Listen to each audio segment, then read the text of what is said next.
Alrighty, well, welcome Facebookers and welcome everyone. My name's Joel. I've got a really pleasurable job today to host things for us. I want to kick off by saying kaya to everyone, but I'm here on Noongar country, so in particular paying my respects to Aboriginal elders past, present and emerging, and in particular really wanting to acknowledge in this COVID kind of time the way the Aboriginal community reminds us actually that it is about community. And what better way to celebrate community than this Facebook event today? In just a moment, I'm going to introduce you and hand you over to Taryn Harvey, but just a bit of housekeeping that we're going to go through. Please share this link. We want as many people to join this session as possible. So share to your heart's content. People have already started chatting, you can chat, you can like. Matt is really happy to be interactive and work with you. We're on a little bit of a delay, so when you comment and when we're presenting, there's going to be a bit of a delay. If technology does what it can sometimes do and drop us out, we may well just have to start up another link and go again. So just bear with us. There are some things we can control, some things we can't control, and the rest of it will just kind of ride along as we go. So it's with that I'd like to introduce Taryn Harvey, who is the CEO of the WA Association for Mental Health, and I'll get Taryn just to turn on her camera and her mic, and that way we can welcome the people that are actually making this all possible. Taryn, over to you. Thank you, Joel, and I apologise for my less than ideal light this morning. Good morning to you all, and thank you so much for tuning in to this, our first ever community mental health webinar this morning. As COVID-19 continues to impact us all, we as the peak body for mental health here in Western Australia are committed to doing what we can to support our members, the community, which is majorly the community mental health sector, our government, our teams and colleagues, and people with a lived experience, and of course the broader community to stay safe, well and connected. I'm sure like us you've all heard the increased focus now on the mental health impacts of COVID-19 in the last couple of weeks. In the lead up to Mental Health Week 2020 in October, the WA Association for Mental Health want to connect with the community now when the support is most needed, which is why still a few months out from Mental Health Week, we wanted to present this online event to you today. Now more than ever, the community needs effective mental health strategies and prevention tools to keep people out of hospitals when it's safe to do so, and to provide options to start conversations for recovery. Mental Health Week is an important annual opportunity for us to really emphasise how vital mental health is. The last couple of years we've had a specific focus on the social determinants of mental health, and this year we'll be really looking to strengthen that in the wake of COVID-19 and the recovery that our nation is starting to move towards. With this in mind, we're committing to backing our community mental health supports, and we're calling on people with mental health challenges, their families, friends, and the organisations that provide community supports and prevention to band together for increased funding into community mental health supports and preventions in the lead up to the 2021 WA state election. Our mental health system and spending is currently oriented towards crisis, with public acute mental health facilities the major focus. We need to work together to prevent mental health issues from developing or worsening, and to provide equitable access to holistic community-based support that keeps people living well in their homes, in jobs, and connected to their loved ones in their communities. Our state government's plan here in WA, its own 10-year vision for the optimal service mix for this state in terms of mental health, says funding for community services needs to increase from $50 million annually to more than $250 million by 2025. Now, while we've seen, and the government will often talk about the significant increase in mental health expenditure they've been able to secure, that expenditure is highly weighted towards acute services, while community services remain underfunded. There was actually a 7% decrease in funding for community support services. And as many of you might have heard of the Auditor General report that we had published last year that really highlighted that the lack of progress in these key elements of the 10-year plan were an active contributing factor to the number of people who were staying stuck in hospital beds. So one of the ways that we're galvanising people together to advance that change, which we've been waiting for so long, is the launch of our campaign, Prevent, Support, Heal. You can find out more about that campaign at our website, which is preventsupportheal.org.au, and there's lots of ways that people can be involved. You can sign up to learn how to tell your story for impact as part of the campaign. We've got a number of online events. We've got one coming up about how to talk to your MP, which is going to be presented by former WA Senator Scott Ludlam. There's a petition that you can sign to help us get the word out. And of course, as we do on the socials these days, share it with everyone you know. Tell the people that you know are impacted by these issues all about it, and really be part of this really significant opportunity that we're creating to bring people together to push for a better response to mental health in Western Australia.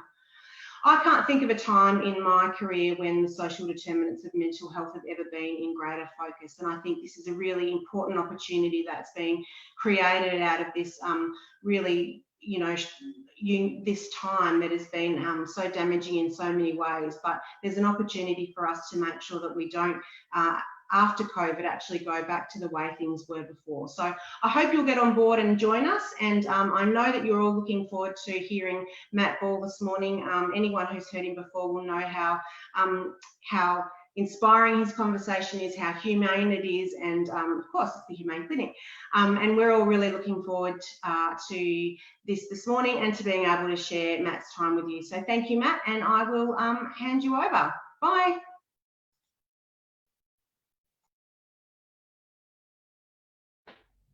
So thank you, Taryn.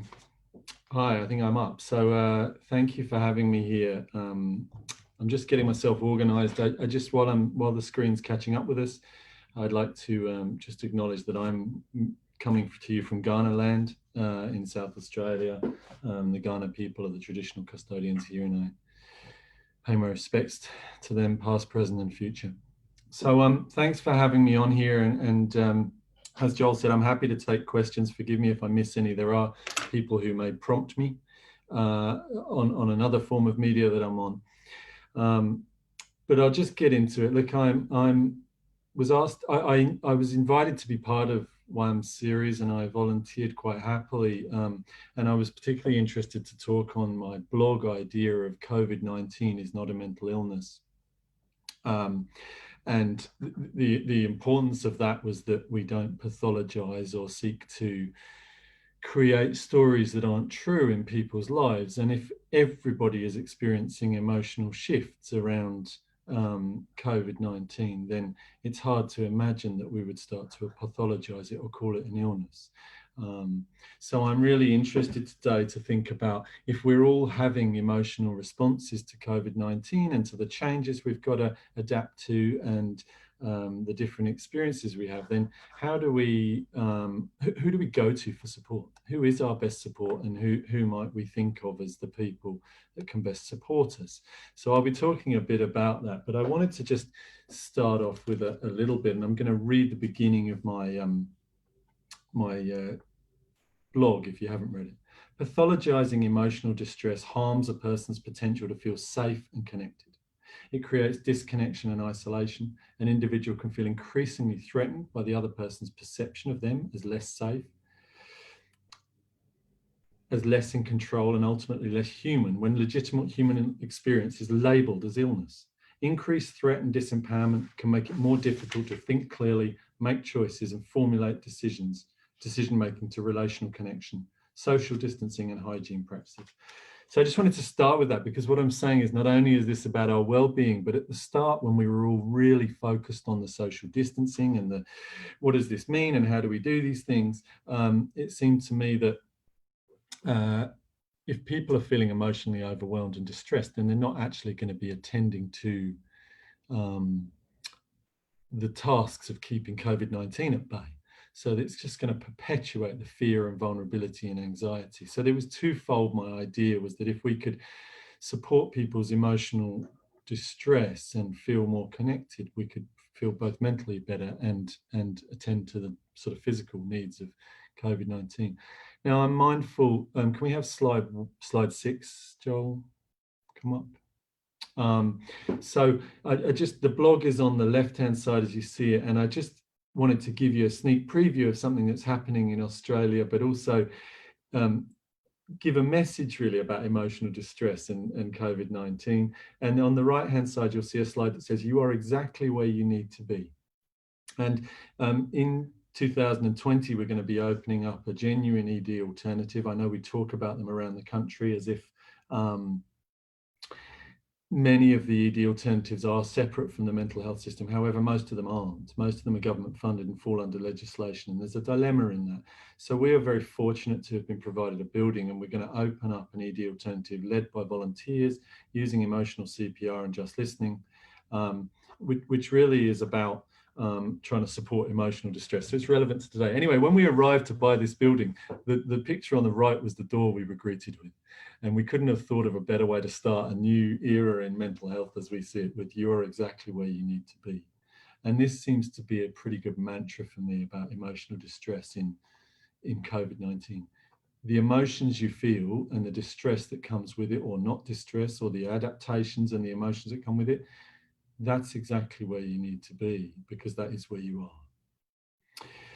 So with that in mind, I was thinking about how I was waiting for the government to medicalise people's distress, to seek a mental health response. And I'm not critical of the increased funding particularly, but I am aware that if the majority of people are having emotional distress and it's not a disorder, then is mental health services and support the right place to go? And there was a great chapter in a book called Drop the Disorder, and the chapter Pete Sanders talked about intervention diagnosis. So even if we're not saying people have mental illness, we can, around COVID-19, when we start offering interventions in the clinical realm, we're actually sort of implying that we're applying an evidence-based approach to the problem the person has, which is normally based in the mental illness construct.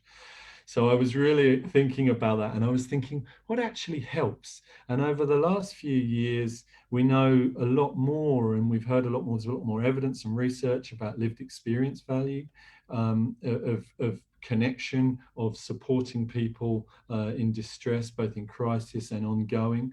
But also, we've seen we've set up Just Listening, which is where you take a couple of chairs and sit at the side of the road or a busy environment and just invite people to connect.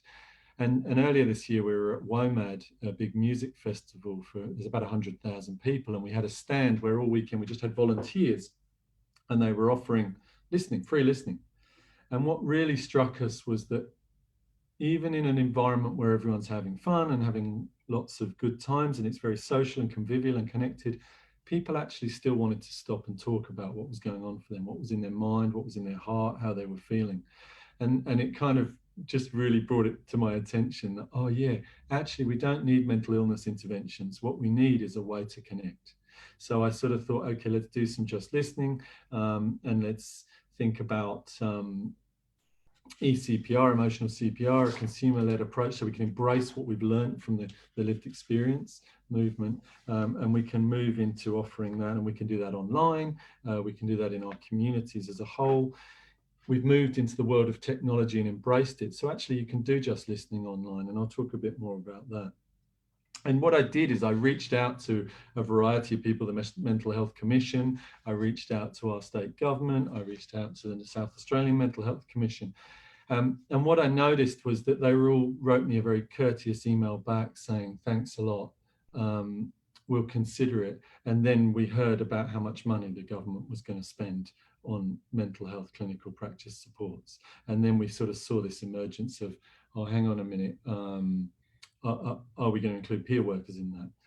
Are we going to give peer workers an MBS number, a Medicare benefits schedule number, so they can support? And of course we're not really. So then we have to return back to what we have in our communities. Look, there's a question come in, just to interrupt, from Rod. Look, where is the ED alternative? Look, I can tell you the ED alternative will be in Southern Adelaide in South Australia, in a local suburb down there.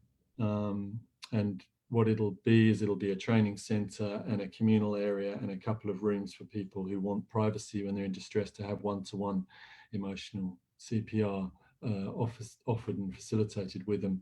And all the volunteers will be trained in ECPR and will use ECPR as a supervision and support model as well. And on site, there'll also be a psychotherapy service and other training. So where can you find out more? Well, if you keep an eye on justlistening.com.au or Humane Clinic, you'll see information emerge about that in the next few months. Tara said, why am I using the term mental illness? I'm using the term mental illness, Tara, really to parody the language that came out with the government's response. So I don't, for the record, I think it's important to say, I'm happy to name it, the mental illness construct is not something that makes any sense to me. It's broadly, in my view, made up and hypothesized and never been demonstrated as being able to be evidenced, i.e. we can't actually say someone has a mental illness or someone doesn't. We hypothesize and give it a label, and I'm going to come to that in a bit, Tara, so I'm happy to take more responses to that. So next slide, Joel, please, slide 7.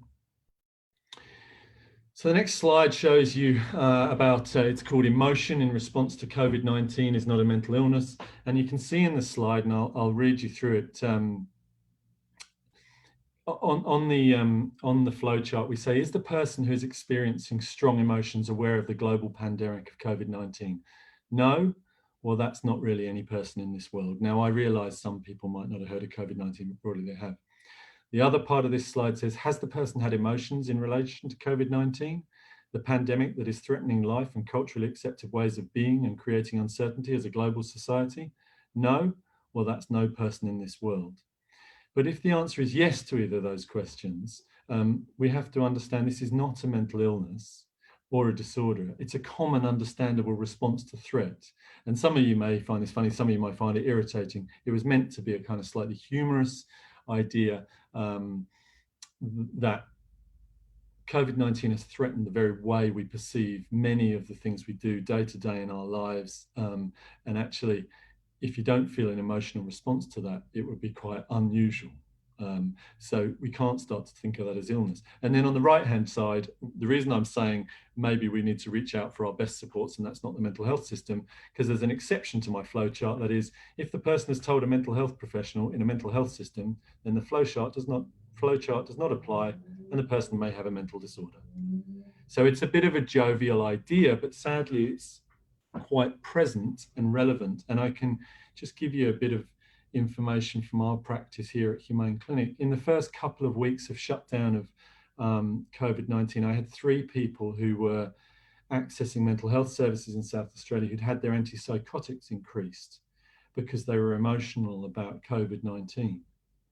And this is what this slide came from, was this kind of bizarre notion that all the time that we continue to see people as illnesses and disorders rather than seeing understandable human experiences, then we're going to have a dilemma of seeing them as somehow different to ourselves and othering them. And this was just what this was about. I've also been aware, and then if you can have the next slide, please, Joel. I was just researching for this talk and thinking about it. Slide 8. You'll see that there was a report in the ABC website on the 28th of April, I think it was, that says mental health services are seeking a drop in usage amid coronavirus, despite increased anxiety. And I thought that, you know, what happens if we start to play with this language and consider this language for what it is? So mental health services are seeing a drop in usage. So less people are accessing mental health services amidst coronavirus, despite increased anxiety. So we're acknowledging that people's arousal and threat centers are increased amongst a pandemic that threatens our existence and our fabric, and yet we're actually seeing a decrease in access to mental health services. And there's a range of reasons for that, and I'll explain what I think they are. Fern, yeah, if you removed, you're commenting on the comments, if you reviewed COVID-19 from the flowchart, would it be the same in normal times outside of COVID? You're absolutely right. It seems to be that when we go to a mental health services, when we get given a label, and I think when I was in Perth last, I was talking about this, the label we are given of mental disorder belongs to the person that's giving the label, not the person who is labelled. And part of this talk really is about saying, if we don't go and get that label, we need to get support from somewhere else, and where does that come from?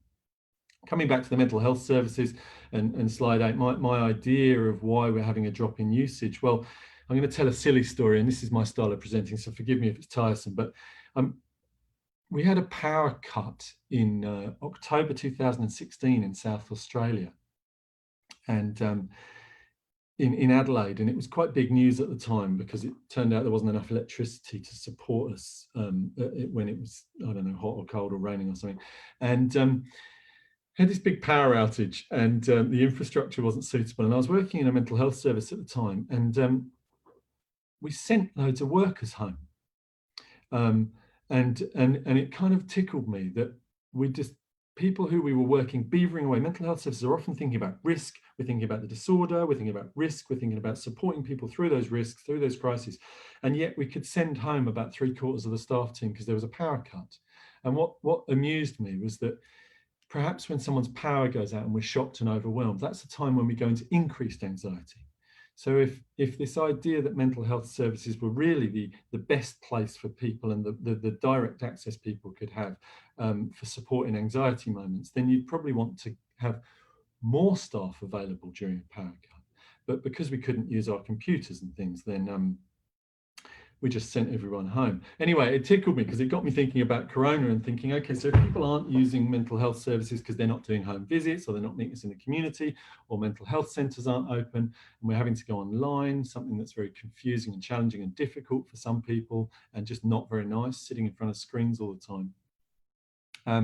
It crossed my mind that were people finding their resources and supports outside of the mental health system? And I presume the answer to that is yes.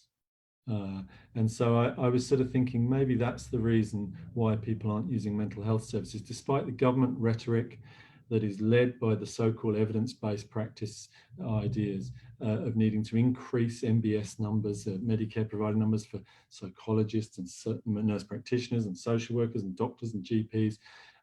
We're doing all this great work, but actually people are finding their resources and supports elsewhere. And if they're not, but they're not accessing mental health services, perhaps we need to help them do that.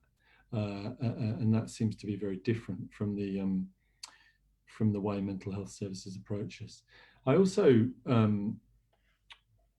wonder, I don't know the answer to this, but I wonder for people with a lived experience who are thinking about approaching services. One of the things that we don't talk about much in clinical settings openly is that when we ask questions of people who are coming into services, mental health services, people get very skillful at not telling mental health professionals what's actually happening when they know that there'll be a disadvantage to telling them. So if I talk about something like suicide or hearing voices, then I think that we can think that if you go to a mental health service and someone says, are you experiencing suicidal ideation now, and do you have a plan? You have to make a distinct choice as a person who accesses mental health services, whether you reach out support and say yes, or whether you say no, which means you're not necessarily having to teach yourself because it doesn't feel safe to tell someone. So I think that's another thing that we have to think about in mental health services at this time. There's just a few questions, so I'm just going to go to them. Fern says, I'm really concerned socioeconomic disadvantage and the associated limitations in access to technology are responsible for at least some of the reduced demands. I absolutely agree, Fern, and I think it's possibly for me something that I worry about going forward from COVID-19. We're going to see more online services because we've seen how easier it is, and crudely speaking, the way we run systems on finances, we can make more out of staff's time if they're not driving around and holding open-ended clinics and things. So I think there's a real risk there, Fern, that we're going to put more services online, and actually people who are more disadvantaged socioeconomically, socially isolated in community are going to have potentially less access at times. And I think we need to really guard against that. And the permission I have today, I think, is to name these things, but we can't say that because someone doesn't want to go online to a group or an appointment, or finds that difficult or challenging, we mustn't start using that as a pejorative, kind of this person's not engaged or disengaging, or this person doesn't want the service we're offering, because of course that is part of what happens in current mental health services. So Danielle says, are people seeking support sources outside mental health services or just going without? Well, I think that's a great question. And I suppose the idea of just listening that I'll come on to is about people creating their own communities quite quickly, quite radically, and quite straightforward. And for example, in England, my mum sits outside her house with neighbours, and they all take coffee out at 11 o'clock in the morning and sit outside and talk to one another. And I'm sure that's happened here. I would argue that that's a pretty good use of the support that you've got available to you, if that's something that's safe to you. So I think there's probably a range of ways people are seeking these supports. I know from my point as a person working in this field, there's been a range of behind the scenes things that have gone on in terms of using technology. How much they've come to fruition for people, I'm not sure. I think on my local esplanade at Aldinga Beach, the number of people walking up and down the esplanade for a while was a big commentary in our community, and I'm sure it was elsewhere, that people just got up and got outside. And there was a lovely paradox for me that on one hand we were saying we should do social distancing, but you can do a little bit of exercise. And then suddenly it was actually quite hard to keep 1.5 meters distance on the esplanade when you were walking, because there was so many families, adults, people cycling, people walking and communing. So I think there was a real valid sense that that was a mental health support. If we move away from the pathologizing notions of what mental health support is, we found a lot of natural stuff. Junction coordinator, other organisations told me that they have more people not attending appointments than they had before. Well, I'm sure that's true, and I think we have to embrace why that might be meaningful to someone. I know someone I was working with recently, when they came to appointments with me when that was still possible, they had to have a shower when they went home because someone in their house was very frightened. And this speaks to Diane's Winneden's point of people are frightened to go out because of COVID-19. Well, certainly I was seeing someone who's previously been diagnosed with schizophrenia. I've had the privilege of writing in her notes. She doesn't have schizophrenia, of course, but she has to go home and have a shower because her father's so frightened. And so she doesn't really want to go out. Now, that's not about her mental health, but of course she was one of the people that it was suggested might be having a relapse of schizophrenia because she was making herself more isolated. And that's an illogical construct. I hope that made sense. But because her father's fear, who isn't labelled with mental health problems, is that she might catch COVID-19 and bring it in, she was going out less because she didn't want to have a shower every time she went out, and that was being seen as a symptom of a mental health problem. And if anyone on here doesn't think that's happening, it happens a lot. And that's a big dilemma for me in COVID. Seeing who else. So, Matt? Yes. Just we've got Robbie Figg from Happiness Co, who's willing to kind of join and just have a bit of a chat with you. Great. Are you okay for Robbie to jump on in? Please, love to. Robbie, go for it. Hi, Robbie. Hey, Matt, you got me there, mate? Yeah, nice to speak to you. Yeah, nice to speak to you too, mate. I love the notion of this not being a mental illness or a mental challenge or a mental disorder. I think that's fantastic, and the blog was bang on. My question comes off what we do, which is obviously working in that really early preventative stage, almost the everyday preemptive stage at Happiness Co. And I think to answer a question that Danelle had earlier in the stream, in the comments, we've actually seen a massive rise in engagement and a huge rise in reach for what we do. I think because it doesn't connotate with clinical or labeling. So that point that you made before about labeling and the negativity around, say, the notion of diagnosis when it's either unrequired or not at that point, I think is really important to keep in mind. And being in that preventative or preemptive space, our experiencing connection and listening is obviously really powerful. So that just listening campaign is obviously a fantastic tool. My question though, off the back of all that is what would be your best tool or your best technique, your best tip, if you like, for avoiding the labels? Oh, well, look, I think this is a thorny question and I'm grateful for it because I think we need to have these conversations. And look, I think to put it in context, I'm a nurse practitioner, therefore I'm authorised by AHPRA in that role, and that would broadly be seen that I have some responsibilities. But I think avoiding the labels is finding the people that can understand and listen to what you're saying and embrace your perception of what's happening. So if someone else, Cass Armstrong, I can bring that in. She said that we're seeing people present with significant distress and referring regularly to mental health supports. Many are voicing suicidal thoughts. Well, of course, we're not saying don't reach out for support, and that does risk a label. I mean, mental health services, let's name it, mental health services are funded for the most part based on the disorder coding of the ICD-10. So we fund mental health services based on the disorders that walk through the door for the most part. So if you approach a mental health service, you are going to get a label, whether that's adjustment disorder, psychotic depression, anxiety, panic attack, whatever that is, you're going to get it. So what I'm saying is if you feel you can articulate your distress and you know someone that can genuinely deeply listen, that seems to be as simple as it is for me. Now, that might be your family, might be your friends. It might be a professional who's willing to move outside of some of the sort of more traditional spaces. So I'm not saying avoid getting the help you need, but I'm saying that you shouldn't have to ask, but we're asking people who are supporting people in emotional distress not to label it, but to listen to it, to be with it.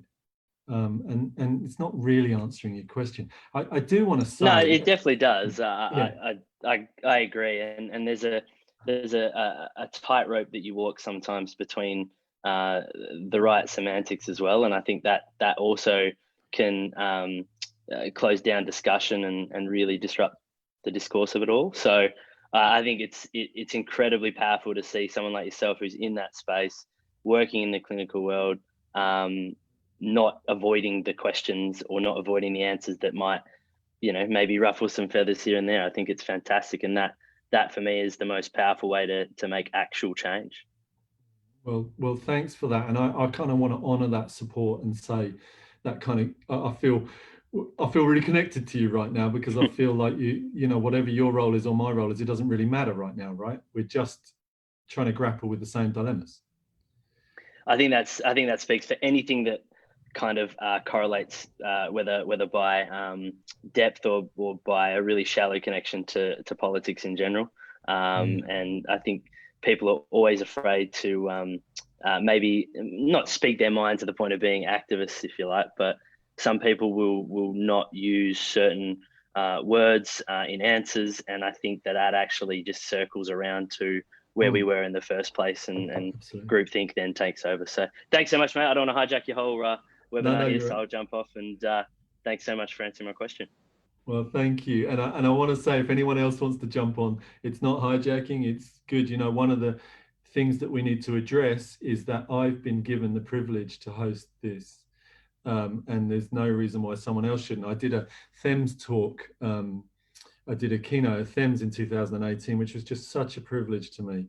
And just as I was going on stage, I may have said this before, but just as I was going on stage, someone said to me, "How did you get to do a keynote, Matt?" And I said, "Oh, I don't really know. I'd done a few things and I'd written some stuff and I'd done this and I'd done it, and someone invited me." And I said, "Oh, why do you ask?" And she said, "Oh, I want to do a keynote." She said, "But this is my first ever talk at THEMS. I've got a 10-minute slot." And I said, "Oh, well, why should you be allowed to do a keynote? What do you?" And she said, "Because what I've got to say is equally as important as what you've got to say." And I think we have to remember that, if we only listen to a few people, we only learn and share a little bit of the knowledge we have between us. And you can see that in mental health. While I'm still on this slide, you can see that in mental health in Australia. There are very few people that influence the direction of mental health services and supports in South Australia. Most of them are psychiatrists, and most of them are around the table with the Minister for Health in federal consistently. And most of them are involved in writing the guidelines about disorders, etc., etc. And we need to be much broader. That I don't want to name people particularly, but I am going to put a shout out to someone like Indigo Daya, who is a relentless inspiration to me.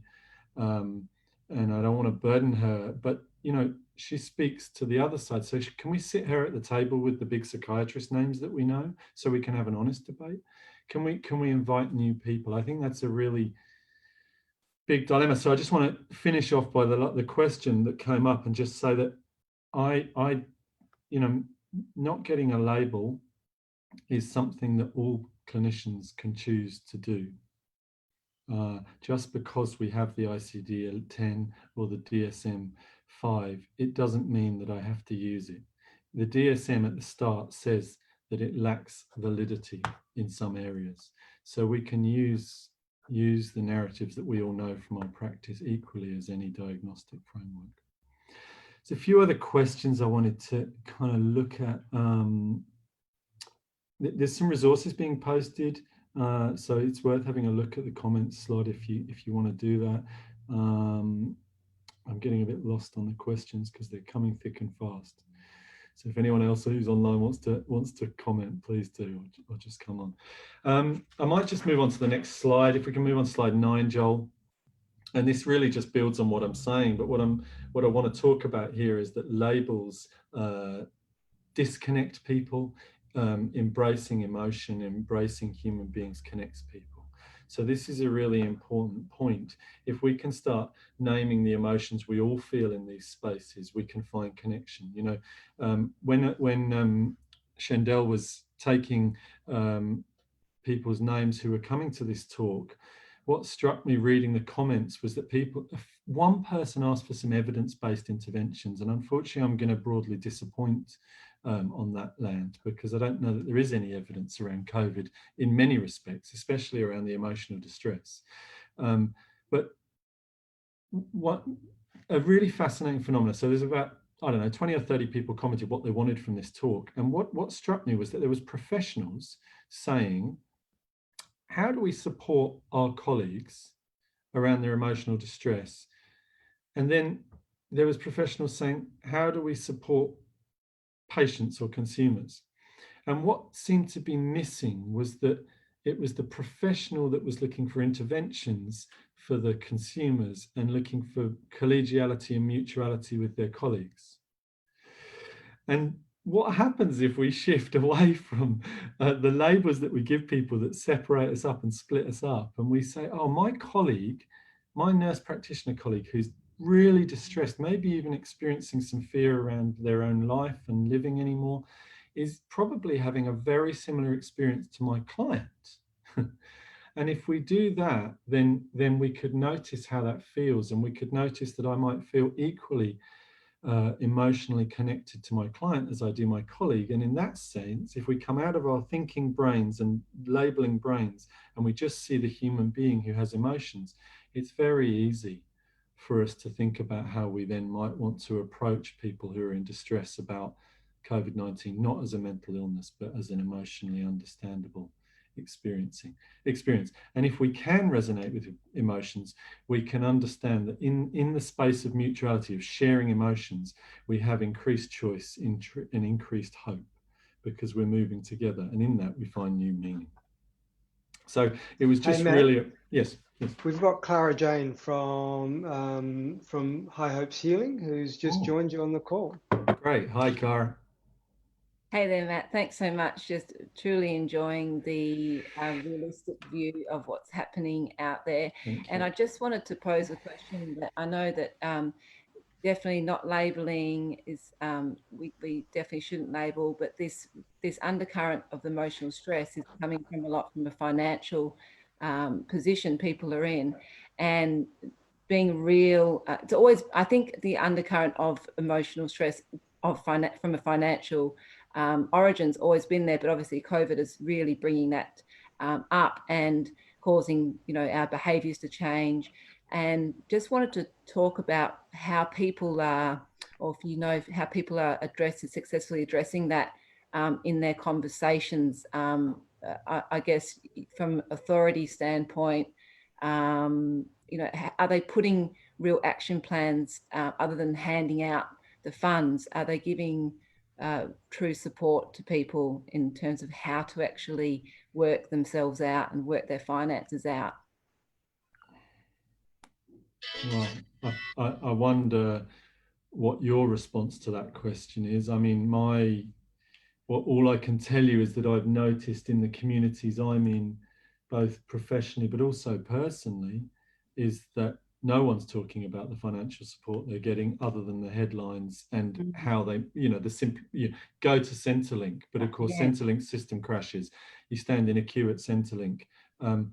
What's hard to understand is how we're actually supporting people practically. So my answer, I think we can also look at the domestic violence agenda got touched on in the handout of mental health money. And I don't know how people feel, because domestic violence and the experience of being violated from a domestic violence perspective has nothing to do with mental illness, nothing to do with mental illness. It has to do with abuse and violence.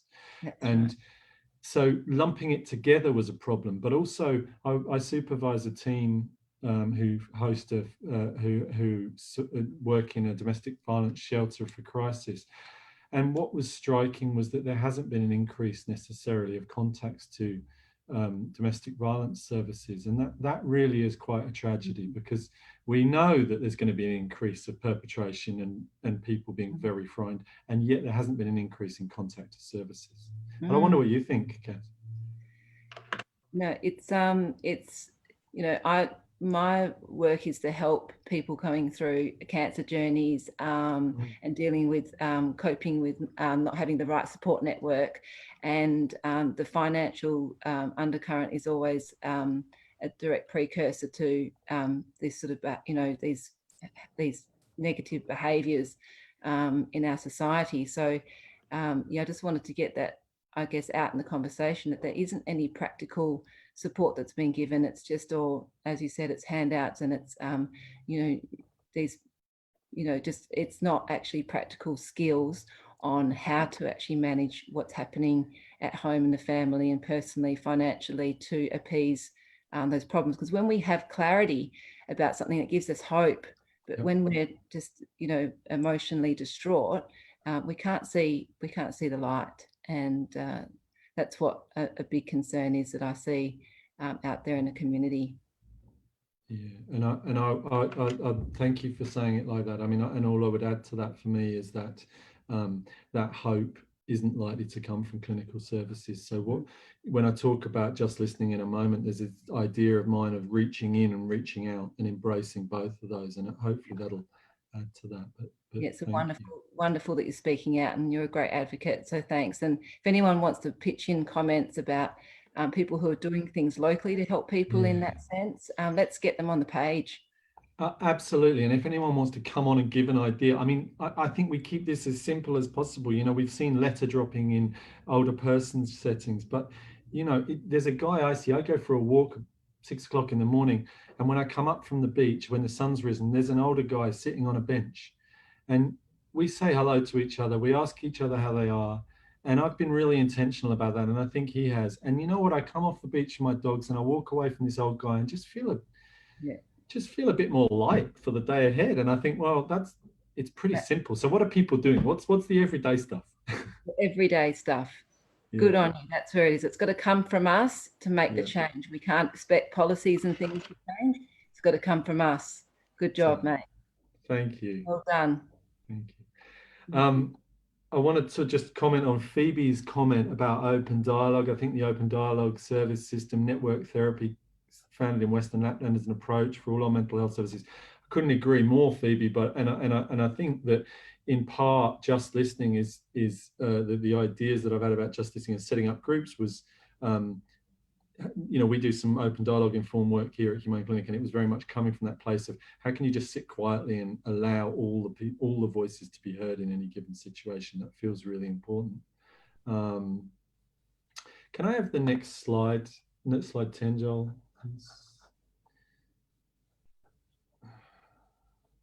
I'm sorry if I'm missing people's questions, by the way. So the next slide is just about just listening for COVID-19, slide 10. And what I was intending to do with just listening was change the world, but it didn't happen, of course. but many of us will have these wonderful change the world ideas, and I guess if they help one person, then you've changed that person's world in some way, or you've supported that person's world to change. And just listening was an idea that we tried at Reawaken last year. Reawaken was an event for about 100 odd people who came together. And in 5 days, we had a community of 100 people share so many ideas and find so many connections. And they were professionals and non-professionals, people with lived experience, people without lived experience, carers, people from the public who didn't have any interest, particularly in mental health, but heard about it and came along. And Reawaken was about sort of meaningful action. So just listening for COVID-19 was about meaningful action. And how can we listen deeply to the person's story? How can we connect in shared acceptance and meaning? So if we're all having an emotional response, I don't need to improve or worsen someone's emotional state, but I might just begin to accept that and notice how I feel and share that back. And in doing that, we might notice that we can both accept one another a bit more. And that's the sort of idea of reawakening to the difficulties that we face. And the idea behind it was that it was just practical. It was something you could do. So if we can have the next slide, Joel, you'll see the next slide I went on to describe something that's really important to me as a really simple idea we can hold in our heads. So slide 11 talks about acceptance, behavior, and compassion. And I've kind of borrowed this from the compassion focused therapy model, and I've used this in a school. But what I'm saying is that when someone is behaving through their expression of emotional distress, particularly around COVID, you can see in the middle the behavior, and it's an expression of distress and a need. And the person needs you to connect emotionally. But the supporter, if you're the listener, what you need to do in that space is to accept.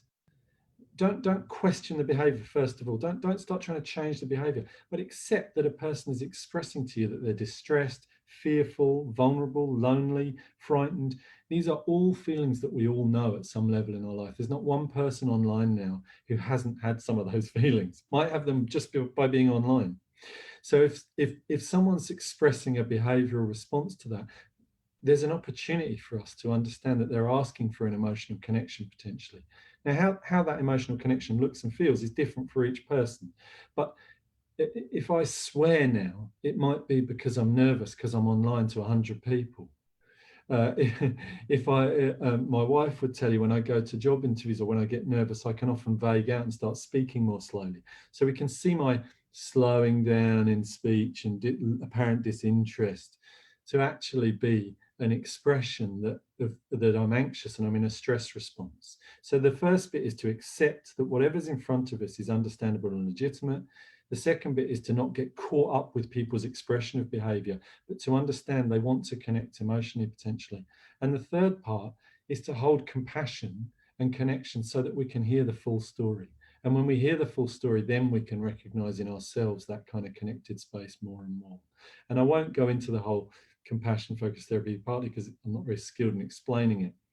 But just listening was as simple as saying, when someone needs to be heard, you need to listen to the behavioral expression whilst accepting that that behavioral expression is the person's best attempt to articulate the distress they're in or the need they've got.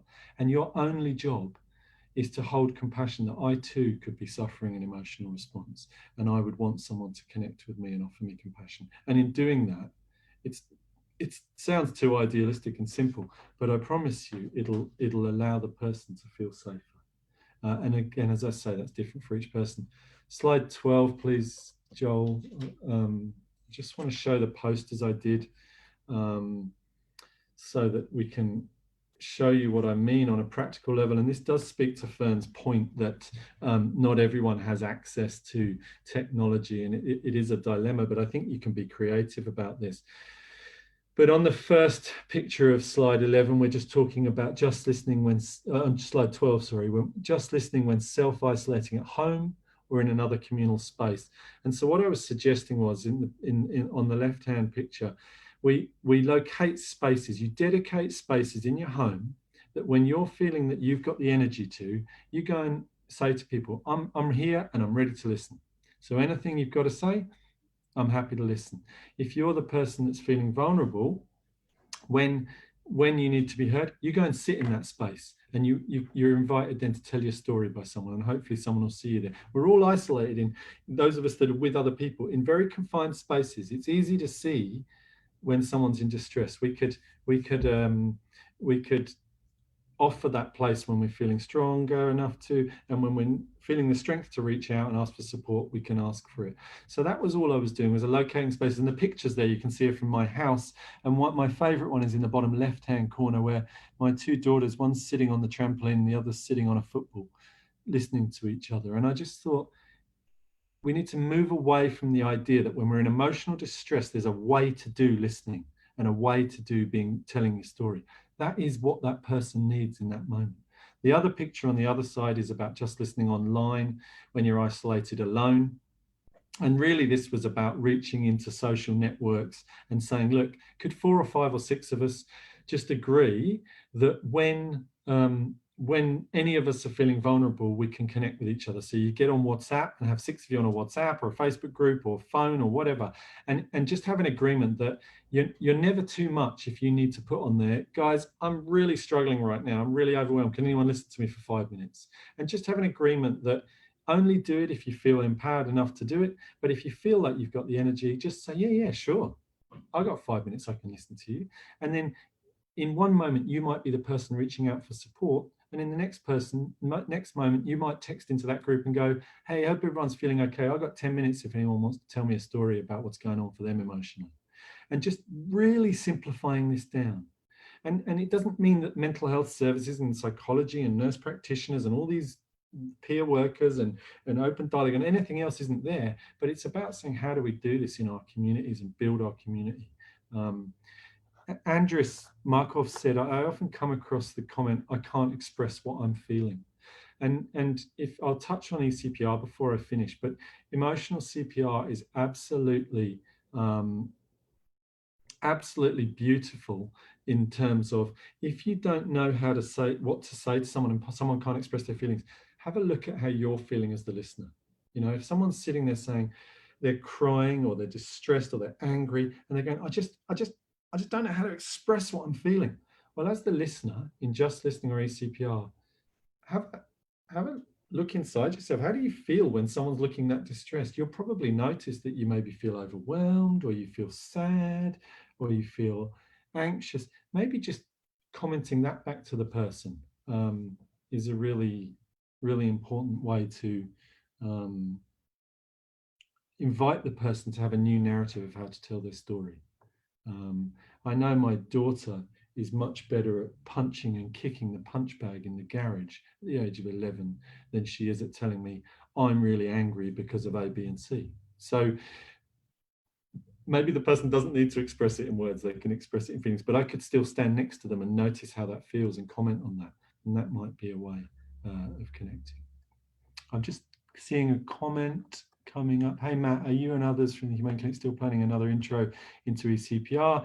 Yeah, there will be more intros. And I also want to point you in the direction, I think of, it's probably okay to say, WAAMH in Melbourne.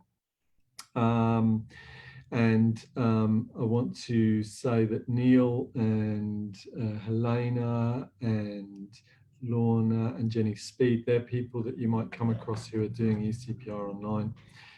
So that is going to happen more and more, and I think they're going to be free. Someone's saying check out the welcome philosophy, which I haven't seen, but I can imagine it's very similar to what I'm talking about and probably what others are talking about in their communities. And if you are talking about different versions of what I'm talking about, pop it in the chat box, pop it online at WAAMH's forum, let people know that it's as legitimate to find your own ways in your own community to manage distress as it is to go to a mental health service. Perhaps more legitimate at times. Ben Getmore, just listening, as a mental health first aid instructor, the premise literally underpins the whole course. Leading with compassion, empathy, and just holding space can be, depending on the situation, can be all that someone needs. I'd agree with that, Ben. The only thing I would say about mental health first aid is that we end up finding pathways for referral. And my preference is that emotional CPR says that I am enough in the relationship. And as Neil Sullivan's commenting, the listener's self-reflection is necessary. It's not to say that mental first aid isn't useful to people, but I think that we're still looking for signs and symptoms of mental illness at times in some of those models. And I don't think COVID-19 has anything to do with mental illness. Well, I don't think mental illness exists really, other than as a social construct. If I can have the next slide, slide 13, I just want to touch on WAAMH. In WAAMH, this is a really lovely slide that sort of just describes eCPR in a really simple way, really. Slide 13, I'll send the slides on after this. And we're talking about recovery dialogues, and we're talking about WAAMH. So this is something that we can experience between us. It's kind of happening on here in one respect. When someone came on earlier and I said I wanted to honor him and I valued it, all I was doing is expressing, gosh, inside me I feel really grateful. So it wasn't about one of us being more knowledgeable or other, it was about recognizing each other's feelings in that moment, which was beautiful for me. And so we're talking about recovery dialogues, and we're trying to create a neutral space. So if we can create a neutral space where either of us can have an experience, we need to sort of suspend our belief. And you can see in the slide, I believe that, and I believe that. Well, two people have got their own experiences, but if we can both bring those experiences, we can hear much more about one another. And if we can respect the differences. So if someone comes in and says, oh, my mental illness is worse around COVID-19, of course I don't say to them, oh, by the way, you don't have a mental illness, so that can't be true. I'm listening to their story about their experience, but I can still reflect back to them. I don't need to say, oh gosh, what medication you need. I think I need to say to them, wow, when you tell me about how distressing it is right now, I can really resonate with times when I've felt distressed. Or when you tell me how distressing it is to have to go back to the mental health system yet again, God, that feels really painful when I hear you say that. So we're not sort of saying that you have to discount someone's reality. We have to respect the differences. And in that space, we start to bring a heart-to-heart connection together. And in eCPR, we're saying that someone's heart is not where they need it to be emotionally. So I'm going to offer my heart to you and to do that. And in doing that, what we have to do is leave our hat at the door. So that was my invitation earlier to any professionals on here, rather than using a diagnostic frame, leave your hat at the door and come with your heart. And for some professionals, that'll feel obvious and they're doing it, and others, they'll feel like they've got a range of reasons why they need to use the so-called evidence-based models. But I'm encouraging that sharing your heart is an evidence-based approach, because everybody knows if we feel connected, we feel a little bit better, however that works for us. Phoebe's saying, why is trauma-informed care so often not delivered well systematically? I think sometimes it's not well conceptualized. Perhaps if we did trauma-informed care better, people might feel more safer, share more, and we'd be more deeply listened to. Look, Phoebe, I agree entirely, and I would say that trauma-informed care and practice in many places has already been colonized, just as recovery has been. So I think it's really important we go back to the origins of some of these narratives, and really understand what do you mean, Phoebe, by trauma-informed care? What do I mean by trauma-informed care? What do any of us mean? And that for me is in part about respecting differences and using our authentic voice. You know, I'm just here with you. And Carl Rogers is a great exponent of this. He talked about, before every session, I take a moment to recognize that there is no suffering this person can't experience, that I can't be connected to, because I too am human. And if we kind of take that principle, we're opening ourselves up to hearing the pain of another. And one of the things about eCPR is that we can also share that with people, so that we don't leave burdened by taking on someone else's pain, but we're sharing genuinely together and creating that mutuality, which leads to sort of mutual power and hopefully revitalization. Hey, Matt. Yeah. Loving everything you're presenting, and thank you so much for this. I guess I'm just letting people know that we have put an email onto the chat, and if somebody feels like that they've got a resource or a support or something that they would like to share with everybody else, to send an email to there, and they can even join the call like the others have today. And yeah, and people are loving your comment. Leave your hat at the door and come with your heart. Rocking it. Hand back to you. Yeah. Thanks, Joel. Look, I really encourage anyone else to come online and speak. I can't support that enough. Beck Wheatley's talking about compassion-informed care rather than trauma-informed care. That's something that's come up here in Adelaide through Beck, and I agree with that. I think we've also been talking here, and I'm jumping a bit, but thinking about risk, because I haven't really talked about risk, but I know people in different spaces think about risk a lot and can become quite overwhelmed by the risk narrative.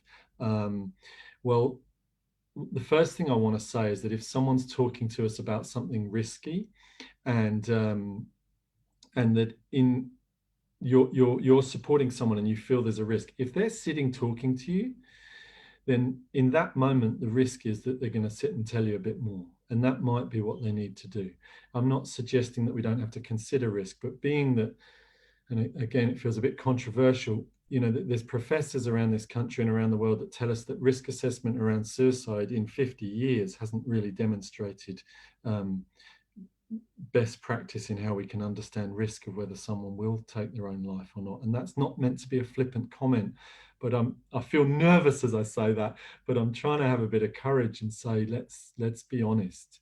And if someone's sitting in front of me hearing voices telling me they want to harm me, but they're not harming me, they're sitting calmly in front of me, I'm not sure what it is I'm worried about, because I can still go back into relationship with that person, for example. So I'm certainly not wanting to perpetuate any stereotypes, but I'm saying that some of the reasons and things that we play about with risk are narratives of mental illness and mental disorders and systemic ways of working that are not about trauma-informed practice. I think it's reasonable for a person who's experienced trauma to wonder whether life is worth living or not. And if we jump too quickly when they're expressing that, we potentially miss the opportunity to hear all of their story that they want to share in that moment. And I imagine around COVID-19, as people have found themselves in environments that remind them of past traumas, those stories are going to come up. I know I was talking in a supervision session to a guy who's got a lived experience, and he was saying he's thought a lot about when he was in prison during COVID-19, because he's at home on his own in a small building. And I was thinking, you know, and but he was able to say that story, and I was thinking, gosh, where's this going? And then he said, but you know what the difference is that I've chosen to be here and I've got a TV and I can walk outside. So he naturally found the positives in although he was going back to thinking about things, he was actually taking something positive from the COVID-19 experience rather than finding it a problem. And one of the phrases that we've been using here about risk is that we're not meaning to say risk is insignificant, but we're going to seriously care. So flipping around this idea that we've got serious risks, well, let's move towards seriously caring and seriously being in relationship. And in that, we could then look back and see what the risk looks like differently. And if we go to slide 14, you'll see the 3 phases of ECPR, just to give people an idea of what ECPR is about. And I just want to go to some of the questions. I'm loving that Kerry West is saying a lot of what you're talking about are the premises of the Australian Breastfeeding Association, peer-to-peer support, information and counselling, offering empathy without judgment and listening to the person. And this is a subject really dear to my heart in our family, around breastfeeding and the supports or not supports, because, you know, breastfeeding is like any other experience. People might want support around or might not want support around, but how we do it is so important. And I know that in my family, it was actually excruciating watching what was called support, and caused a lot of pain and suffering. So I really value that the Australian Breastfeeding Association is talking in the same terms, and there's a website you can check out there. So the 3 phases of ECPR, well, first of all, we're saying the job of ECPR, the listener, is really just to resonate with what the person's saying. So this goes back to what I was saying earlier in the just listening circles. You can listen to someone and just notice how you feel about it. When you notice how you feel, you're resonating with what that person's saying, and you can offer that back to the person. So with compassion and concern to open up communication, especially heart to heart. So I just want to open up the environment for you to share and for me to be present in the relationship. So I'm gonna compassionately just really allow myself to resonate with what you're telling me about. And you can see in my blog, if you read my blog, there's quite a lot of passion in it. And if you go to my blog, you'll see the next blog was about Cardinal Pell getting off, being acquitted of his crime. And if you read through that, I encourage you, if you want to practice ECPR, notice how you feel reading that blog. And then if imagine you're in a relationship with me, you've heard me now, you've spoken to me online now. So now imagine what you would notice inside yourself, and imagine saying that to me when you read my blog. And that's all ECPR is. So we can do this online, we can do it in writing, we can do it in person. And the idea is that when we connect through resonating, we find mutual empowerment. So the person who came to us vulnerably, feeling distressed, can realize that they are not on their own in this moment. There is connection there. And equally, and this is so important, the listener feels even more empowered. So rather than feeling overwhelmed that someone's in distress, we actually start to build gratitude for the person sharing with us. So we may have thought we wanted to look the other way and hope that we weren't told about the problem. And now we might start to think, oh my gosh, I wouldn't have had such a rich experience today if this person hadn't shared their problem with me, because I've been able to be helpful. I've been able to be useful. I've been able to be valuable in this journey. And I wonder, when I'm feeling vulnerable, if next time I might notice that I might reach out to someone else. And so this is the reaching in and reaching out I was talking about. Rather than saying we're going in for help, we can just say that when I'm distressed, I'm just reaching out to see if there's anyone that can offer me support. And when I'm feeling empowered and strong in my life, I might actually go as far as to reach into my community, my network, and say, is there anyone in there that just wants a yarn? Is there anyone in there that wants to come and share their feelings with me? Because I've got a bit of extra energy today. I've got a bit of extra love and compassion. And in that, we all feel a sense of new life and creativity and hope. And I just want to give a nod. I intentionally haven't talked about journaling, art. Can I have the next slide, Joel? Joel 15, please.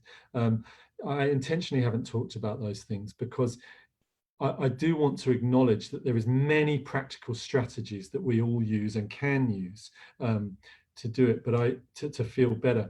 But I didn't want to go on and give you a long list of the different strategies that we all use on a very practical, specific point of view, because if you're sitting on your own, it's extremely hard to motivate yourself to do those things sometimes. And I certainly don't want to get into the territory of saying, oh, well, if you didn't practice the skills you learned in CBT or DBT or ACT or whatever you've done, then you're not trying. There's no value in that. So I would say, if you're doing practical skills or you're doing practical ways of coping with emotional stress, also include this sort of just listening or social connection network and share that in there, so that we've kind of got a framework to talk about feelings and emotions. I'll give you an example of that, my favorite one, and this might engender a few comments. Mindfulness. I'm not against mindfulness. I believe spiritual beliefs are in Buddhism, broadly speaking, and of course mindfulness is part of that. But I've seen mindfulness taught as an intervention. I'm not sure really where that sits with evidence about mental illness. I don't think it does, in all honesty. But what I've also seen tragically is in mental health services and other services, people saying, well, the person's got the skills and they haven't employed their mindfulness. So they're being a bit willful, or they're not using the skills they've got. And this is tragic for me, because actually the person is, as I said in my model of accepting behavior and compassion, the person is expressing to us that in that moment, that's where they're at and that's how they're feeling. So the example I want to give you, I spent lots of time in a Buddhist monastery years ago, on and off, and I remember seeing two monks of 35 years who's been meditating for 35 years, doing mindfulness and insight meditation. And they were building a hut together for the new monk that was coming to live in. And as I brought the tea out to these two monks, these 35 years of practicing mindfulness, and they started swearing and shouting at each other. And it really tickled me. And I thought, that's my problem with saying that because you've learned 6 sessions of mindfulness, you've got the skills for the rest of your life to cope with distress. So I hope that comes across in what I'm saying, but it just amused me that even after 35 years of trying mindfulness, these people were not able to actually employ it in a moment of extreme stress. So always thinking about accepting that a person's expression is where they're at, and it's really important. So a couple of comments. Skills-based can be a confusing term for some people in relation to the biomedical model. Yeah, I agree with that, Andreas. I think skills-based approaches are intervention diagnosis-based, and that's not a criticism, it's just an observation. So I think they almost always relate to what is the evidence about best treatment for this disorder. So they become part of the biomedical discourse. That's not saying that we shouldn't employ the skills that we have. One of my skills is remembering to go surfing. I get in the water and I feel clean and fresh and away from the stresses of the land. And that's a skill to remember that. So if we just go to slide 16, this is my last slide, and then we'll see if anyone wants to come online and have a yarn or comments or questions. But I do, having said I'm not going to go through the skills, I also don't want to in any way discriminate against the variety of ways people might choose to find their way through the journey of emotions, or particularly around COVID-19. And MAD in the UK is a site that's related to MAD in America. For any of you online that haven't come across MAD in America, and I should imagine it's very few in this audience, this was a blog that was started by Lucy Johnson, but you can see here non-medical, non-pathologizing resources to help us survive the COVID crisis.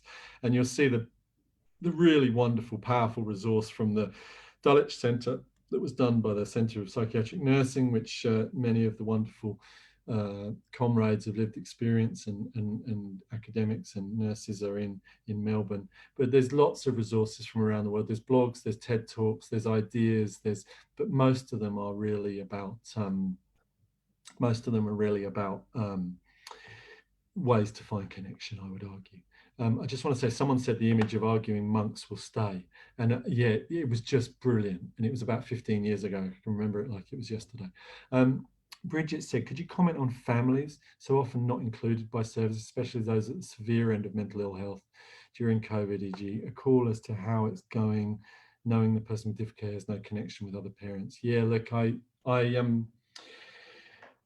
think family stuff is really important. I'm happy to touch on the idea of homeschooling.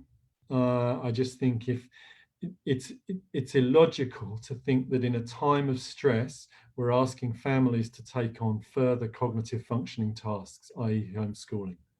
And I also think, as having a wife who's an amazing teacher and human being who's a teacher in my life, I think seeing how hard she works to offer the best education process to kids, I think we have to be really careful to ask families whether they've got mental ill health or just emotionally distressed around knowing what on earth's going on with COVID-19 and what that means financially, what that means occupation-wise, what that means in any aspect of their relationship-wise, domestic violence-wise, any aspect of their life, asking them to increase the sort of acute function, i.e. schooling, just seems something that pains me.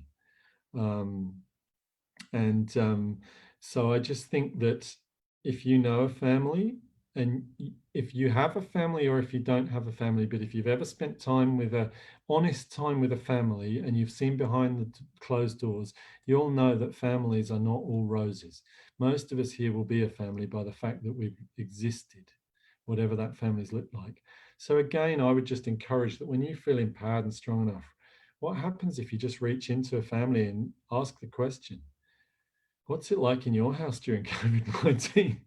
Because I can tell you, I've really enjoyed spending more time with my kids. And I've also found them falling out to be something I've noticed more than ever before and really painful. And so, all I've wanted to do is to tell someone that I feel like a crap dad sometimes because I get cross with my kids falling out, but also know that it's normal. So really, really leaning in and inviting families and communities. But that's equally the same for someone isolated alone. If you, reaching in, that's my answer. I wonder if there's any more questions. I mean, that's broadly what I wanted to talk about. And I know we've been online quite a long time, so I wonder how people are going. But I wonder if anyone does have questions, or Joel, anything. Yeah, no, loving it, Matt, and thank you. So we just give you a chance to grab a glass of water and see if there's people got any questions. It's a great opportunity. You don't have to jump online. We know jumping online can be a bit scary, but any questions or sharing on the chat, and we can, you know, keep getting the benefit of Matt's kind of wisdom and the quality that he's kind of bringing today, which is amazing. And I think for a few people, Matt, the story of the monks are going to stay with them for a very long time. Got Claire Deans who's kind of talking about the difficulty of homeschooling and you know what that's like when you've got 3 kids and she's saying she's a teacher as well and 2 capable adults. Yeah. I suppose one thing, while people are formulating any questions, one thing I would touch on, because it's kind of going around in our communities, and I think it's an important conversation, is the power threat meaning framework, and how people have experienced all that is COVID-19 as a threat, and notice their threat responses. So I know that there was a time when Scott Morrison was doing daily press conferences, and I remember him giving a conference, and I said to my wife, wow, that was brilliant. I really valued that. And I'm a lifelong Labour supporter that can't stand the Conservatives and the Liberals. And so for me to feel genuinely valuable of Scott Morrison was quite uncomfortable, actually, but I liked it. But of course, the next day, his press conference was as I imagined it would be. And I found myself feeling like, wow, he's misusing his power. And I got all ranty and cross. So I think that if we can start to notice that we've become very disempowered by many of the experiences that are happening here during COVID-19, we can understand that we have threat responses in response to different power bases. So that's one thing. Yeah, Danelle's actually practicing ECPR, Matt, and she's asking you, how have you been going during COVID? Yeah, thanks, Going with Danelle. connection. Yeah, look, I mean, I'm going to be a bit brave. Hopefully won't trigger anyone, but I think it's okay if I want to model what I'm talking about. I think there's about 90 people online. Look, I've made some choices during COVID-19 to talk to my family about some trauma that happened in my life. And I've had to do that via Skype to England. And that has been, in hindsight, a decision that I might have done differently. And so you can hear in my voice, I slow down. I feel, it's been exhausting, Danelle, and I don't mind doing that. But I wonder if my decision to make those disclosures to my family after 40 years were about some of the pressures of COVID-19, being in a space that's pressurized. So we make different choices. I don't want anyone to worry about me, I'm fine, but I'm just sort of trying to be authentic and saying, how am I? Yeah, it's been a fascinating time. Our practice here has had increased numbers of referrals, quite often just people reaching out to connect. So yeah, thank you for asking. I'm okay, and I've been pretty emotional, to be honest. I think my wife would tell you it's been a journey. Amazing. Thank you for sharing that, Matt. Bridget was made a comment, but you might want to elaborate on it. She was saying it's all down to the connection relationship, as being paramount to relieving mental distress. Yeah, well, I agree, Bridget, and that's been an overwhelming theme on the comments, if you haven't seen the comments. And I suppose that was the point, if I go back to why I wrote this blog, was that I think many people with a lived experience, and actually many of the rest of us, understand that being in emotional states is something that we find overwhelming. But if we can find connection, it feels different. Not necessarily better or worse, but different. And that seems to be something that's resonated on here. So it fascinates me that mental health services haven't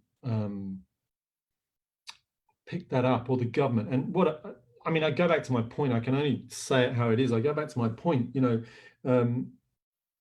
the mental health services in this country are directed by psychiatry and other disciplines who maintain a collegial interest in that.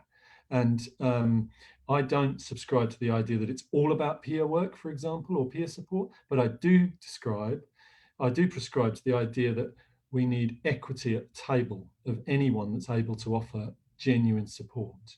And so my fantasy out of COVID-19 will be the groundswell of people recognizing that as community, we can cope better with mental well-being and emotional well-being, is that if we have a mental health system that, this is my fantasy, right? We have Greg Hunt meeting with one person from each of the different professions that includes peer work and can include care consultants, can include whatever professions that they want, and they're all paid the same. And then we go to this utopian fantasy of mine that all professionals will be paid exactly the same money. And what will happen is, I can't believe I'm saying this out loud, but what will happen is that no one will want to take on the extra responsibility and justify that through the extra money they get. Oh, well, I had to take on this responsibility because I got paid money. But and that's what I get paid so much money for. Why does a consultant get 300 grand a year and a peer worker get 50 grand a year? Oh, well, the responsibility, you know.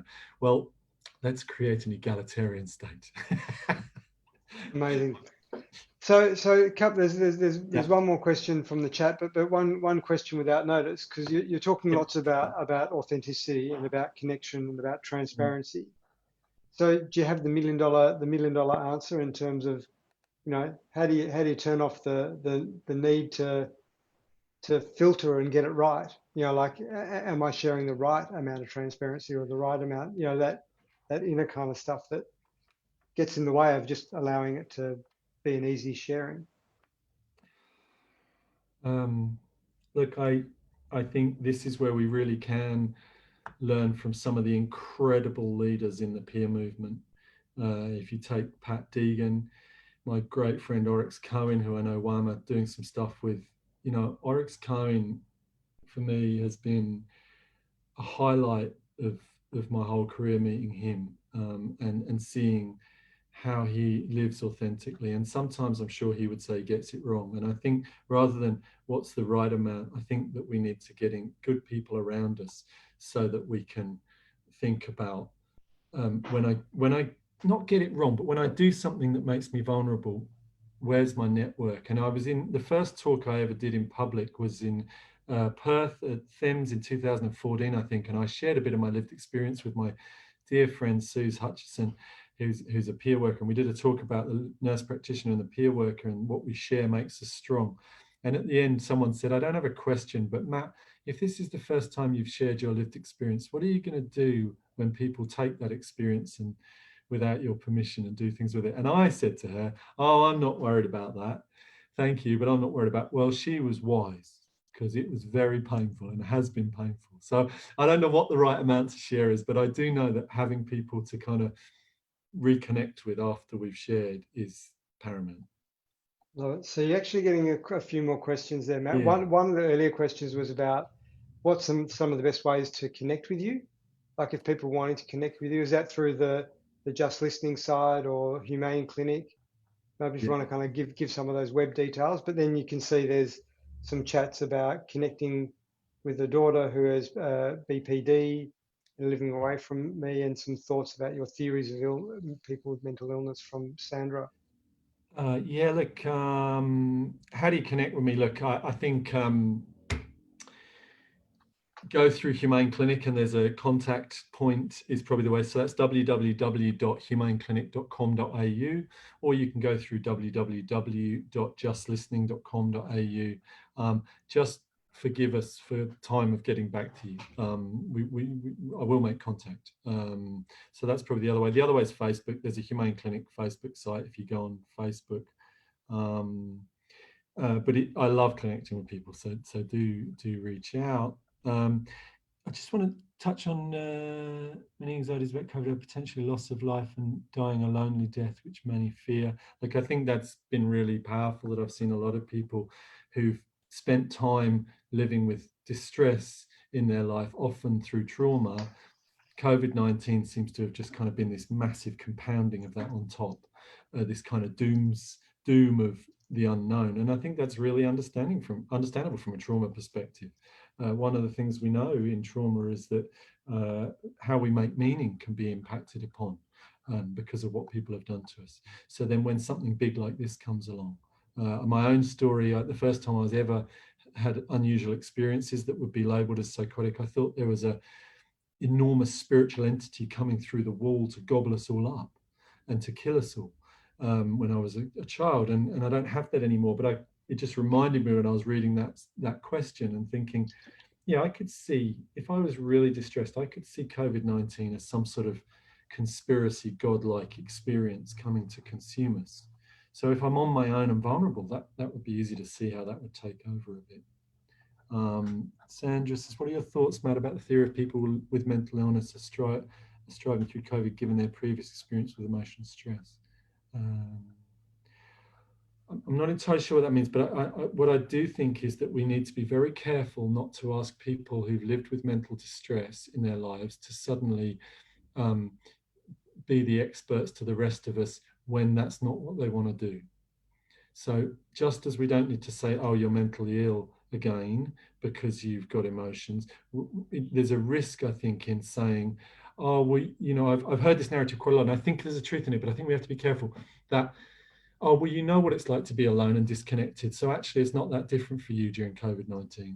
Well, I think there's a great dispassion in that, and we need to be very careful that we don't idealize the fantasy that just because you've lived the life of being isolated and lonely, suddenly COVID-19's maybe even a bit easier for you. And what could we learn from you about that? Well, I'll tell you what you can learn from me in being lonely is that it's pretty bloody horrible. So I think we need to be careful to ask someone if they're happy to share their wisdom rather than assuming we know it. And that's a little bit about power, I think. Linda Hunter, how can I connect with my daughter who has BPT and is living away from me? Like, that must be so painful. I feel so pain for you and your daughter. And I suppose I would, you know, we've only got online.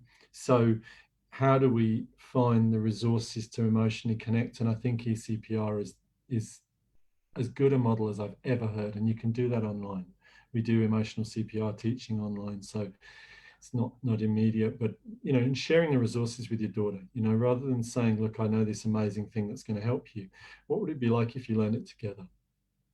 That learning together is a beautiful, beautiful experience for me. And certainly we've had some families come to eCPR and there's conflict in those families, and they've sat in the room and learned eCPR with many other people. And it's been a deeper experience than if one person learns it and tries to tell the other person about it, because that's just going to recreate conflicts, I think. I love Clara's idea, connect silently, absolutely. Just connect silently. Spend some time quietly listening to one another and in yourselves. Kerry West says, not sure if people have seen Ting listening. It aligns with Matt's talk.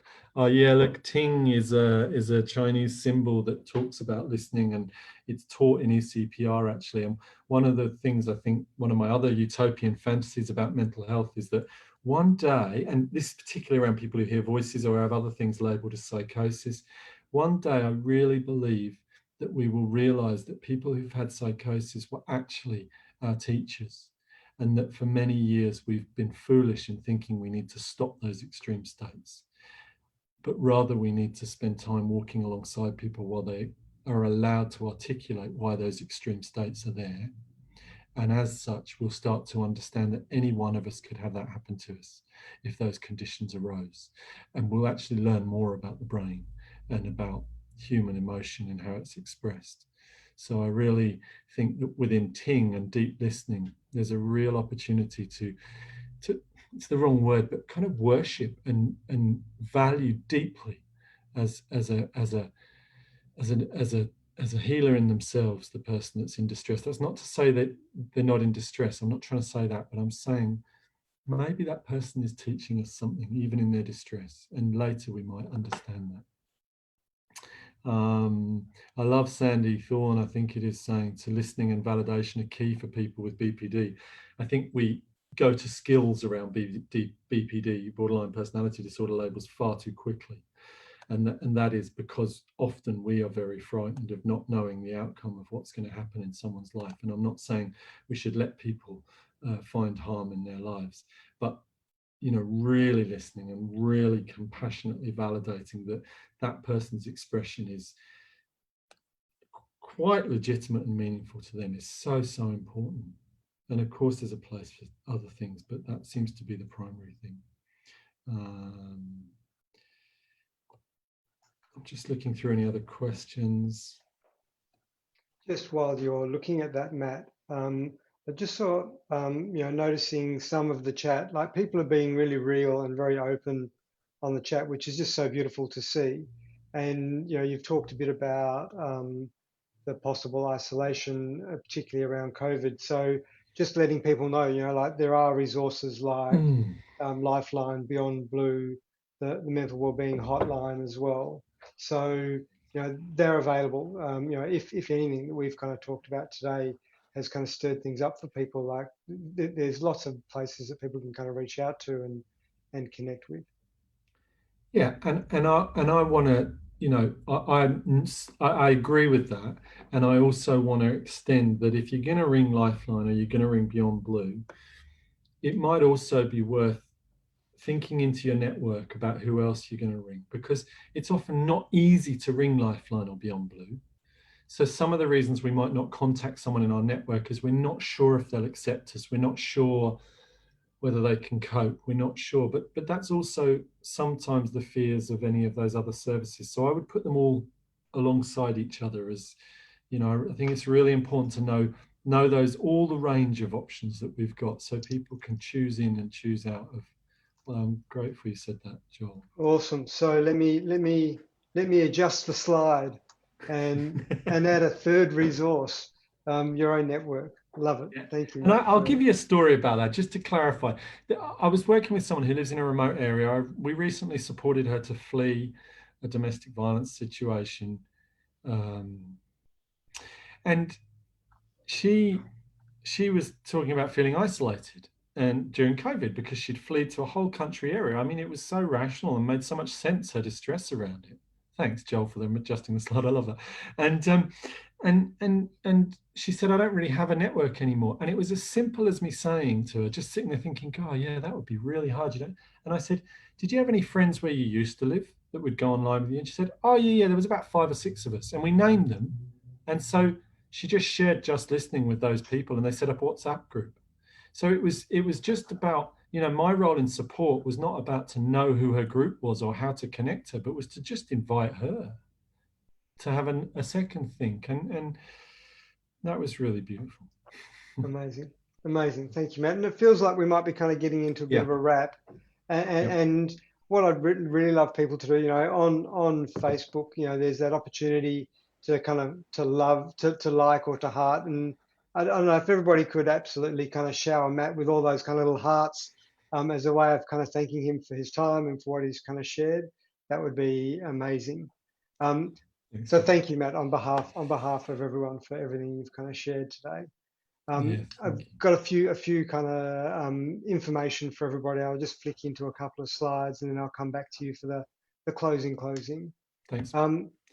So just so everybody knows, if you want any more information about things that we've talked about, and particularly about Mental Health Week, you can get in touch with WAAMH, and you can get in touch with there is a website for Mental Health Week as well. So there are lots and lots of ways that you can connect as well. And Taryn talked earlier at the opening about the work that's being done by WAAMH in terms of the Prevent, Support, Heal campaign. So there are lots of ways in which you can take this conversation to a much wider audience, and the beautiful way that Matt's modeled today, just making it a normal conversation, making it about people rather than the pathologizing everything. So it's just been really kind of wonderful. And once we kind of wrap up today, there will be a survey link that will actually post onto the this page So we'd really love your feedback. We'd love your thoughts. Did this work for you? What would it take to get you to join these kinds of calls and jump on the Zoom as well? It would be just amazing to, have more voices. We've got the wisdom of Matt, but other people as well. So give us your feedback on the Facebook page as well. So I'm going to hand back to you, Matt, for any final words. Yeah, look, there's two things I want to say. One is Joe Calais has pointed to the fact that people who hear voices in paranoia experiences, there's a support line, and that's in the comments. And I just, thanks for that, Joe.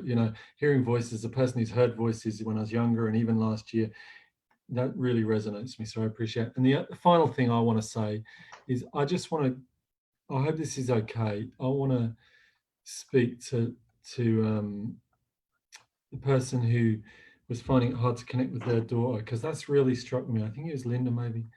And I just want to, thanks for your vulnerability and sharing, because that's what today was about for me. And I just send so much love to you in that space. And finally, just to say to WAAM, I've had a tumultuous relationship with big organizations over the years, and I'm really, really grateful that WAAM have just embraced that I wanted to come on and say this stuff. So I just want a big shout out to Taryn and Shandell and Joel and all the people that have made this happen.